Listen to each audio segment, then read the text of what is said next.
आशा करता हूं आप सब बहुत अच्छे होंगे। मेरा नाम है सिद्धांत अग्निहोत्री। स्टडी ग्लोस पे आपका बहुत बहुत स्वागत है। दोस्तों, पहली बात तो यह है कि मैं पर्सनली कोई भी जानवर कटे, मैं इसके बिल्कुल भी फेवर में नहीं रहता। एक एनिमल लवर हूं मैं, नेचर लवर। देखिए, जो भी है, कोई भी जानवर को आप इतनी से भी नुकसान नहीं पहुंचा सकते। वो नेचर के ऊपर है, हमारे ऊपर नहीं है। ठीक है। अब इसमें बहुत सारी थ्योरीज दी जाती है। मेरा पर्सनल मानना है, आप उससे एग्री डिसएग्री कर सकते हैं। मैं इस पे बहस करने को भी तैयार हूं, मुझे कोई प्रॉब्लम नहीं है। बट मैं ये क्यों बोल रहा हूं? लेकिन लेकिन लेकिन गाय के नाम पे हिंसा कितनी ठीक है? गाय के नाम पे गुंडई कितनी ठीक है? आर्यन मिश्रा 19 साल का लड़का, कोई गलती नहीं, मकान मालिक के बेटे के साथ जाता है, गौरक्षक दौड़ाते हैं, उसको गोली मार देते हैं। यह सही है? यह गुंडैती है, यह गलत है और इसको कोई भी जस्टिफाई नहीं कर सकता। मेरा दिल दुखता है। हमारे यहां जो पहली रोटी बनती है वो गाय के लिए ही बनती है। ठीक है। डेली मेरा रूटीन है कि पहले हम गाय को खिलाते हैं, उसके बाद हम। अब क्या है कि जो गाय है बहुत intelligent, most intelligent, very intelligent, superb. गाय का हर एक चीज जो है, हर एक चीज वो यूज में आता है। राइट। डेयरी इंडस्ट्री बहुत ही ज्यादा फल फूल रही है। इनफैक्ट वे प्रोटीन से लेकर दूध, घी, पनीर, सब कुछ, एवरीथिंग, गाय का गोबर तक वरदान है गाय, इसीलिए इसको इतना महान माना गया है। मुझे बहुत ज्यादा दर्द होता है जब मैं देखता हूं कि हमारी गाय कूड़ा खा रही है। मेरे पास इतना पैसा नहीं है, लेकिन मेरा एक विजन है कि अगर जिस दिन मेरे पास पैसा हो, मैं पूरे देश में गौशाला बनाऊंगा ताकि हम इनकी सेवा कर सकें। बहुत दर्द होता है कि ऐसे घूम रही हैं। सबसे ज्यादा दुख होता है कि जो कूड़ा खा रही हैं, पॉलिथीन खा रही हैं, बहुत ज्यादा। इनको आप क्यों नहीं टारगेट करते हो? क्यों इन गायों का ख्याल नहीं? इतने बड़े गौरक्षक हो तो ये आपको करना चाहिए, आपकी जिम्मेदारी बनती है। नहीं करेगा कोई। हमको ये समझना पड़ेगा। आज मैं आपको दो रियलिटी बताऊंगा। टाइम्स ऑफ इंडिया का बहुत अच्छा एक एडिटोरियल है। मैं आपको दो रियलिटी बताऊंगा और आपको सच्चाई से अवगत कराऊंगा कि आखिरकार सच्चाई क्या है। आज आखिरी दिन है दोस्तों, 1 मिनट आपका लूंगा। पॉर्न एडिक्शन का जो शानदार कोर्स है उसको आप अवेल करें। खत्म कर देंगे हम आपके एडिक्शन को, आपके दिमाग के रिप्रोग्राम कर देंगे। आप कभी जिंदगी में जो चाहोगे वो होगा। सेंसेस पे कंट्रोल से लेकर एवरीथिंग, 100 दिन तक ये क्लास चलेगी। आज लास्ट डे है दोस्तों। 75 डेज चैलेंज हमारा बहुत सक्सेसफुल रहा। अब 100 डेज की बारी है। 2 लेवल ऊपर हम आपको लेके जा रहे हैं, आपकी कॉन्शियसनेस को ऊपर कर रहे हैं। ये एक साइकोलॉजिकल कोर्स है, हर कोई अवेल कर सकता है। ऐप को डाउनलोड करें जो स्टडी ग्लोस के नाम से, नहीं तो वेबसाइट विजिट करें studygloss.com, वहां पे आप कोर्स को अवेल कर सकते हैं। ठीक है ना। तो रात 8 बजे आज क्लास होगी। टेलीग्राम ग्रुप ऑलरेडी क्रिएट कर दिया गया है। ऐप के चैट ऑप्शन में जाएं, वहां पे ग्रुप मिल जाएगा। नहीं तो आप इस नंबर पे अपनी रिसीट व्हाट्सएप कर सकते हैं, आपको टेलीग्राम ग्रुप का लिंक दे दिया जाएगा। वैसे तो शुरुआत की 5 क्लासेस पब्लिक होंगी। तो बस इतनी सी बात है कि 9 महीने की वैलिडिटी के साथ कॉम्बो लेते तो 1 साल, 75 डेज प्लस 100, जरूर कोर्स को अवेल करें। तो चलिए शुरू करते हैं अपना लेक्चर। आज हम देखिए 2 पार्ट हैं इसके। सबसे पहले तो हम अभी रीसेंट इंसिडेंट की बात करेंगे। ठीक है। दूसरे में हम बात करेंगे कि आखिरकार भारत की सच्चाई क्या है। हम इतना गौरक्षा, बफेलो, इन सब की बात करते हैं, बोवीन की बात करते हैं, लेकिन रियलिटी क्या है यह देखना बहुत ज्यादा जरूरी है। ठीक है। हम सच्चाई से मुंह मोड़ नहीं सकते। आज ऐसा जमाना है दोस्तों, आज ये जमाना नहीं है। आज के जमाने में लोग आपको बहुत समझाएंगे, बहुत बातें छौंकेंगे। अगर आज के जमाने में आप किसी से बोलो तो आपको ये लंबा चौड़ा भाषण दे डालेंगे, लेकिन जब खुद इंप्लीमेंट करने की बारी आएगी ना, तो इतना सब इंप्लीमेंट नहीं करेंगे। बहुत कुछ बोलेंगे, ये नहीं है, ये गलत है, वो गलत है। कितने बाबा जो हैं, चाहे वो हिंदुइज्म में हो, इस्लाम में हो, क्रिश्चियनिटी में, कितने बाबा जो है इतना कुछ बोलते और सेक्सुअल स्कैंडल में फंस जाते हैं। There are many cases. तो गांधी जी ने बोला था ना, be the change you want to see in others. पहले खुद तो बदलो, उसके बाद दूसरों को नसीहत दो। तो अभी क्या हुआ है, इंसिडेंट देख लेते हैं जो मुझे पर्सनली बहुत, जो आर्यन मिश्रा का इंसिडेंट हुआ, उसका नाम शायद आर्यन ही मिश्रा था, आई गेस। थोड़ा सा चेक कर लीजिएगा अगर मैं गलत हूं तो, क्योंकि लगातार मैं न्यूज़ पढ़ता रहता हूं तो थोड़ा बहुत इधर उधर हो जाता है। 19 साल का था बच्चा, वो 19 साल का, 12th क्लास में था, है ना। खबर ये लगी, गौरक्षक वहां पे रेनॉल्ट डस्टर से कुछ गौरक्षक जो हैं, स्विफ्ट और डस्टर बताया जा रहा था कि उससे कुछ निकले, गौरक्षक कह रहा हूं, कुछ लोगों को देखा गया है जो कि गायों को पकड़ रहे हैं। अब ये बच्चा, भाई नीचे मकान मालिक के बेटे, बोला कि चलो चलते हैं, महिलाएं भी थी उसमें, ये चला गया। रेनॉल्ट डस्टर देखी, पीछे से स्विफ्ट, उसने दौड़ा लिया, उसमें गौरक्षक थे, गोली मारी। अब क्या हुआ कि जो मकान मालिक के बेटे थे उनकी किसी से लड़ाई हुई थी, तो उनको ये लगा कि शायद ये वो लोग मेरा पीछा कर रहे हैं जिनसे लड़ाई हुई थी, तो उसने कॉरावल भगा ली। अब गौरक्षक, दिमाग खराब इनका, ये और पीछे भाग गए, गोली चलाई, गोली शीशा तोड़ते हुए सीधा यहां पे लगी, मर गया। उसके बाद गौरक्षक निकले, फिर गोली मारी, नाव देखा ना तो फिर सीने में गोली मारी। अब दोस्तों हुआ पता है क्या, जब इन लोगों ने देखा कि महिलाएं बैठी है तब इनको पता चला बहुत बड़ी गलती हो गई, निकल गए यहां से। बात वो नहीं है, यहां पे अब जो इनके पेरेंट्स है बहुत परेशान, खबर आई चली गई, लेकिन क्या ये गोली चला देंगे? किसने इनको हक दिया इतनी हिंसा करने का, इतना वायलेंस करने का? ये हो क्या रहा है? आपको समझना पड़ेगा, आज ये है कल आप भी हो सकते हो। धर्म के नाम पे, जानवरों के नाम पे हिंसा, अगर इतना ही जानवरों का प्यार है तो देखो जानवरों की क्या हालात है। हमारी गौ माता, जो तुम दूध पी रहे हो ना, किस तरीके से वो दूध निकाला जाता जरा देख लो, है ना, किस तरीके से दूध का प्रोडक्शन, ये जो अंधा बिजनेस चल रहा है, जरा आंखें खोल लो। उसके बाद तुमको ये खाली सिर्फ गुंडाइती, सिर्फ और सिर्फ वर्चस्व जमाने की बात है कि मेरा क्यों कोई क्या ही उखाड़ सकता है। ऐसी की तैसी गया कॉन्स्टिट्यूशन, संविधान भाड़ में गया, कागज है वो बस। लेकिन इनको समझना पड़ेगा, सरकार को, कोर्ट को इसमें संज्ञान लेना पड़ेगा और लोगों को इसमें जागना पड़ेगा, क्योंकि ये बहुत एक ऐसी न्यूज है ना, एक बहुत ही डरा देने वाली खबर है। समझिए, डरिए आप कि कल को कोई भी हो सकता है, किसी के साथ भी ये चीजें हो सकती है ना। जो रियल है ऐसा गौ तस्करी कर रहा है उसको पकड़ो, नो डाउट, बट ये कौन पकड़ेगा? किसने अथॉरिटी दी है इनको कि आप उठा के मार दो, पकड़ लो? कौन है, किसने अथॉरिटी दी है? अगर इतना ही है तो भाई सरकारों को फिर फरमान जारी करना चाहिए, बाकायदा एक्ट निकाले कि यहां एक ऐसी संस्था होगी जो ऐसे लोगों को पकड़ेगी। आप पुलिस तो हो नहीं, लेकिन ये हो रहा है। 72 साल के एक आदमी को महाराष्ट्र में हमला, ट्रेन में अटैक किया, कुछ लोगों ने बोला कि ये बीफ ले जा रहे हैं। उत्तर प्रदेश में एक जो औरत है उसकी पैनिक अटैक से मौत हो गई। फॉल्स ये हुआ कि गाय को काटा जा रहा है, काउ स्लॉटर बैन है। बिल्कुल भी इसको सपोर्ट नहीं करना, कोई भी जानवर को सपोर्ट, आप कोई भी जानवर को नहीं काटना है भाई, मेरा तो साफ साफ रहता है।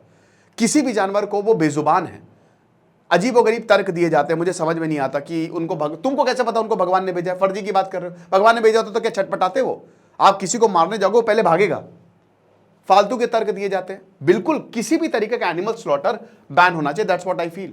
इस दुनिया में पॉल्यूशन की सबसे बड़ी वजह, मेन कॉज एनिमल स्लॉटर है, पता है? हरियाणा में स्क्रैप डीलर को मार दिया गया, भीड़ ने मार दिया, दौड़ा दौड़ा के मार दिया, क्योंकि उसने बीफ कंज्यूम कर लिया था। एक और ट्रैजिक इंसिडेंट जो है वो हरियाणा में हुआ है, वही 19 साल के जो बच्चे की हमने बात की थी कि दौड़ा के गोली मार दी गई। लेकिन ये बताते हैं कि जो वायलेंस हो रहा है ये दिक्कत है। अब इसमें देखिए, जैसे स्क्रैप डीलर का मर्डर हुआ, अब चीफ मिनिस्टर ऑफ हरियाणा ने किलिंग को कंडेम किया, लेकिन बोला कि आप गायों को नहीं काट सकते। देखिए ये बात सच है, मैं तो बोल रहा हूं इस पर लॉ निकालिए आप, मैं बोल रहा हूं, और एक संस्था बनाइए, लेकिन मारने का हक किसने दिया? किसने दिया? आपको कंडेम नहीं, आपको ठोस कार्रवाई करनी चाहिए। आप कैसे किसी इंसान को सिर्फ शक के बिना पे जान से मार सकते हो? ये तो बहुत डेंजरस हो गया। मैं बता दो रहा हूं कि ये तो एक खुली छूट हो गई ना, और अगर इस पे अभी कार्रवाई नहीं की जाएगी तो बढ़ती जाएगी। स्टेट स्लॉटर की बात करें, जैसे अरुणाचल प्रदेश, केरल, मणिपुर, मेघालय, मिजोरम, देखिए नॉर्थ ईस्ट स्टेट्स, बताइए, मैं गया हूं नॉर्थ ईस्ट, मेरी बहुत फेवरेट जगह है, उन्होंने काउ स्लॉटर पे बैन लगाया हुआ है। अब देखिए बोवीन एनिमल्स की अगर बात करते हैं, वो क्राइटेरिया जैसे एज, हेल्थ और प्रोडक्टिविटी पे डिपेंड करता है। काउ स्लॉटर, गाय को आप नहीं काट सकते, लेकिन गाय है, गाय, काउ, मैं क्या बता रहा हूं, हालात उनके बहुत बुरे हैं। बोवीन में भैंस भी आ सकता है, सांड, सब आते हैं, ठीक है ना, उनको काट सकते हो। अब ये दोगलापन नहीं है, ये क्या है, मतलब समझ में नहीं आ रहा है। अब देखिए types of bovine meat, Bharat में कितने बोवीन मीट, बहुत तरीके के होते हैं। कहां? ओल्डर या अनप्रोडक्टिव वाटर बफेलोज, आपने भैंसों को देखा होगा, भैंस का दूध, है ना। तो अब क्या है कि जो बेचारी, जो बूढ़ी हो जाती है, जो अनप्रोडक्टिव हो जाती है, वाह क्या बात है, उनको काट दो, इनको कैरा बीफ बोला जाता है। तो अब आगे लेक्चर में हम कैरा बीफ से ही बोलेंगे, ठीक है ना। आपने भैंसों को, काली भैंसों को वाटर बीफ जिनको बोला जाता है। अब देखिए भारत जो है गायों को नहीं काटता है, भारत जो है वो they do not export beef from cows, याद रखिएगा, लेकिन इसको एक्सपोर्ट करता है और नंबर 1 है। जी हां, कान खोल के सुन लो, नंबर 1, टॉप 5 में रहता है भारत, है ना। अब ये जो डिस्टिंक्शन है बीफ और कैरा बीफ में, ये एम्बिगुअस हो सकता है, ठीक है, लेकिन प्रॉब्लम ये है कि आप देखिए ये तो खाली उसकी बात है ना, पेपर की बात है, बट अगर आप बीफ बोलोगे तो इसमें सब आ जाएगा। अब ऐसे चेक तो करोगे नहीं कि इसमें गाय का है या भैंसे का है, ये हिसाब किताब क्या इंपैक्ट होता है। देखिए जो राइज हो रहा है इसकी वजह से, जैसे सस्पेक्ट होता है कि गायों को जबरदस्ती इलीगल जो है इसकी तस्करी की जा रही है, इसको एक्सपोर्ट किया जा रहा है। 2017 से इस तरीके के अटैक्स जो है वो लाइव स्टॉक, क्योंकि देखिए ये एक इंपॉर्टेंट इकोनॉमिक पार्ट है, ठीक है, बीफ एक्सपोर्ट, जी हाँ, लाइव स्टॉक सेक्टर पे ये अटैक है। अब क्या होता है कि जो विजिलेंटे हैं ये कैरा बीफ और बीफ में डिस्टिंग्विश नहीं कर पाते कि इसमें बीफ कौन सा है, कैरा बीफ कौन सा। मेरे हिसाब से तो दोनों कोई, आज अगर आपको किसी जानवर ने, आपने उससे खूब कमाया, ठीक है, खूब कमाया आपने, चाहे वो भैंस हो चाहे गाय हो, और उसके बाद अगर मान लीजिए कि वो काम नहीं कर रहा, भेज दोगे आप अपने ऊपर लेके देखो कि आपने बड़ी मेहनत की, लेकिन आज आप काम के नहीं हो तो क्या आप कट जाओगे, मर जाओगे? ऐसा तो होता नहीं है ना। आपको ख्याल रखना है, उसने आपकी रोजी रोटी चलाई है। लेकिन कई बार क्या होता है, नहीं पैसे होते, मुश्किल हो जाती है, जिसकी वजह से ये काम करना पड़ता है।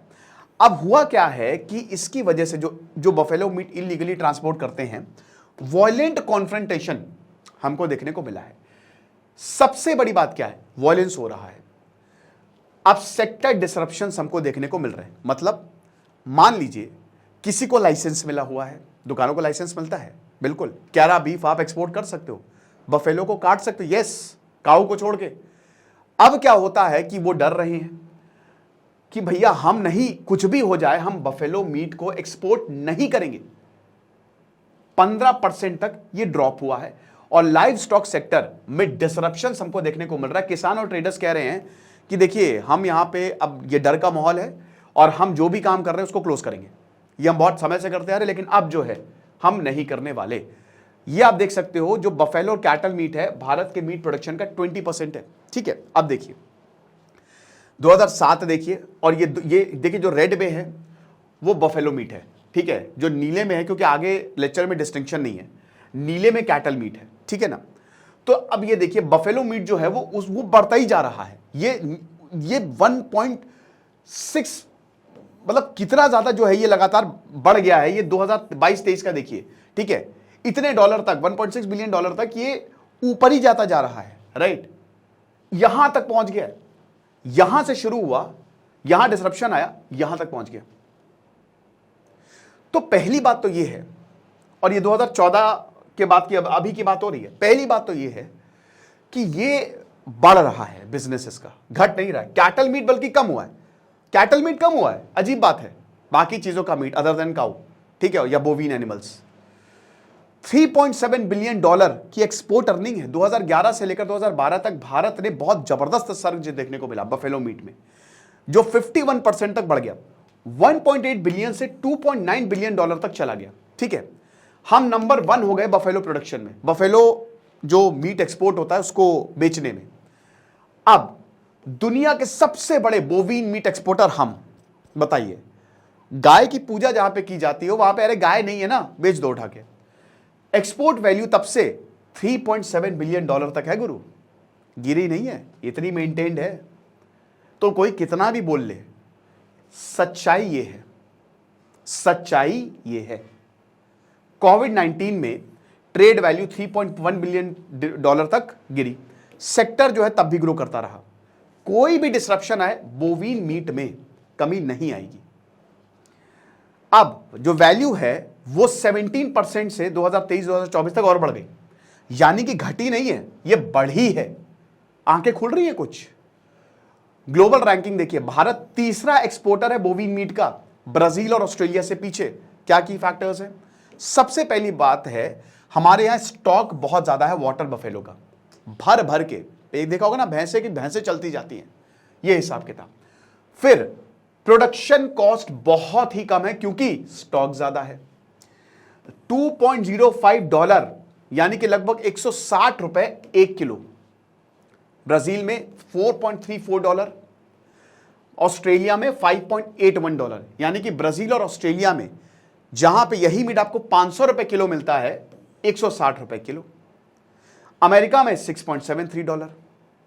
इसकी वजह से भारत से भर भर के भैंसे कटते हैं और बेचे जाते हैं। समझ रहे? ये हिसाब किताब है। अब भारत का जो इंडियन बफेलो मीट है कहां पे? साउथ ईस्ट एशिया में बेचा जाता है। चाइना, जापान, इंडोनेशिया, वियतनाम, यहां तो कुछ भी खा लेते हैं, सब चलता है। वेस्ट एशिया में पाकिस्तान, अफगानिस्तान, हमको सबको पता है कि किस तरीके से ये लोग काम करते हैं और कुछ भी काट देंगे। बांग्लादेश में क्या हुआ था, बांग्लादेश में जब उनका त्यौहार आया, नालियां खून से जाम हो गई थी। आप वो वीडियोस देखिएगा, वो देखिए। अफ्रीका में भी आपको पता है, नामीबिया में 800 जानवर को काटा जा रहा है। उसमें हाथी, ज़ेब्रा, इम्पाला सब आते हैं। मैंने लेक्चर किया था वो, ठीक है। सरकार आ जाओ बेटा, सरकार पे आ जाओ। हम जो इतना कहते हैं ना, इंडियन गवर्नमेंट पे आ जाओ। जबरदस्त तरीके से सपोर्ट कर रही है। बेचो बेचो, बफेलो को एक्सपोर्ट करो। जो नेता आपको बोलते जाएंगे नहीं काटना चाहिए, वही बेचो बेचो बेचो। रेड सी क्राइसिस हुई, गल्फ कंट्रीज में तो फेवरेट है बोविन मीट, ठीक है। सबसे ज्यादा डिमांड जो है ना, यही रेड मीट की होती है, बोविन मीट की होती है, बीफ की होती है। सबसे ज्यादा डिमांड पूरी दुनिया में, डिमांड है तो सप्लाई है। अब बफेलो मीट को प्रायोरिटाइज किया गया है, 20 की कमोडिटीज में रखा गया है। जो सबसे इंपॉर्टेंट कमोडिटीज है उसमें प्रायोरिटी पे बफेलो मीट है।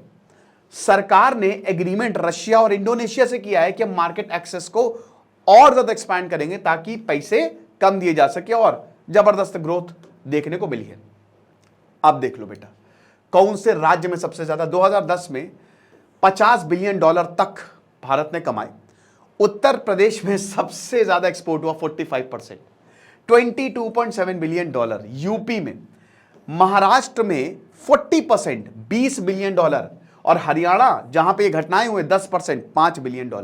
रिमेनिंग 5% है वो बाकी 12% 12 राज्यों ने शेयर किया। आप देख सकते हो 2019 में भारत का जो एवरेज बफेलो मीट एक्सपोर्ट है वो $9 मिलियन रहा है। हर दिन $9 मिलियन हमने एक्सपोर्ट किया है। अब आप देखिए, बफेलो मीट लगातार 2010 से देखिए, ये 2012 में पीक किया, लेकिन उसके बाद ये नीचे नहीं आया है। 2014 से चलिए, आपको लग रहा है सरकार बदली, बट ये नीचे नहीं आया, ऊपर ही गया है। और 2022-23 में आप देखिए, और बाकी कैटल मीट के भी यही हालात है, सेम चीज, ठीक है।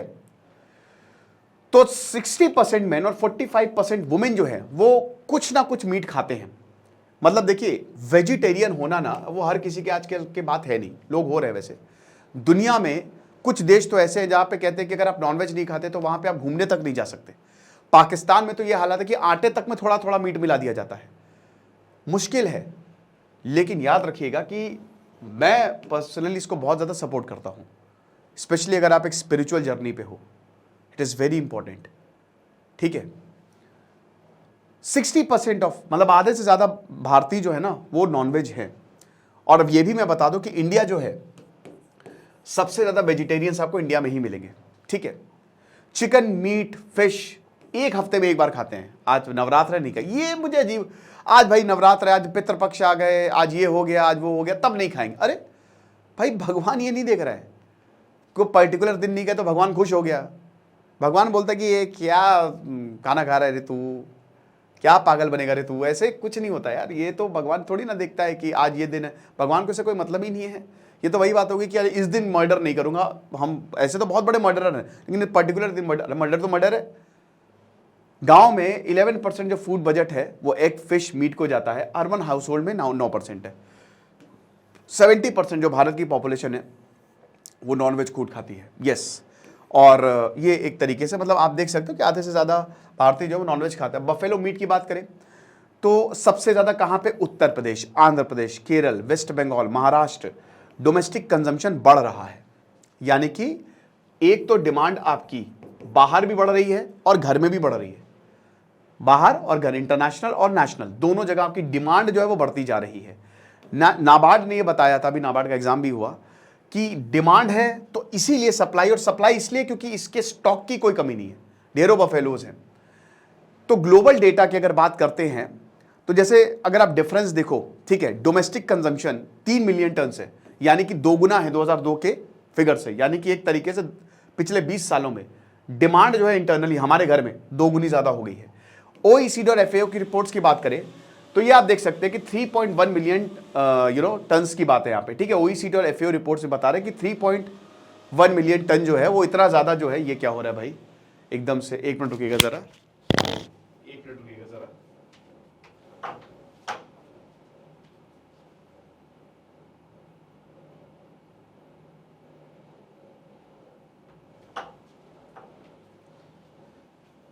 माफ कीजिएगा जरा, ऑफिस में कभी कभी कुछ है ना। तो यहां पे 3.1 मिलियन टन जो है वो ज्यादा है, मतलब एक तरीके से यहां पे भी जो मेन फूड एग्रीकल्चरल ऑर्गेनाइजेशन और ओईसीडी ने बोला है कि एस्टिमेट से भी ज्यादा प्रोड्यूस हो रहा है। और इंक्रीज क्यों? क्योंकि कंपेटिटिव प्राइसिंग है, 300 350 पर केजी, इतनी कॉम्पिटेटिव प्राइसिंग है कि कोई दिक्कत की बात नहीं है। अब कंजम्पशन वर्सेस प्रोडक्शन एस्टिमेट की बात करते हैं। ग्लोबल प्रोडक्शन और डोमेस्टिक कंजम्पशन का भी डेटा हमारे पास है। अब इसके डिफरेंस को आप देख लो, ठीक है ना। ये 800 मिलियन पे आता है, मतलब 800 मिलियन, यानी कि 2.7 टाइम्स ज्यादा है। यानी कि एक तरीके से डोमेस्टिक डिमांड लगातार बढ़ती जा रही है, ये कम होने का नाम नहीं ले रही है। ये आप देख सकते हैं, सीधा सीधा इस ट्रेंड में क्लियर है कि ये डिमांड नहीं कम होगी। किसान क्या करे?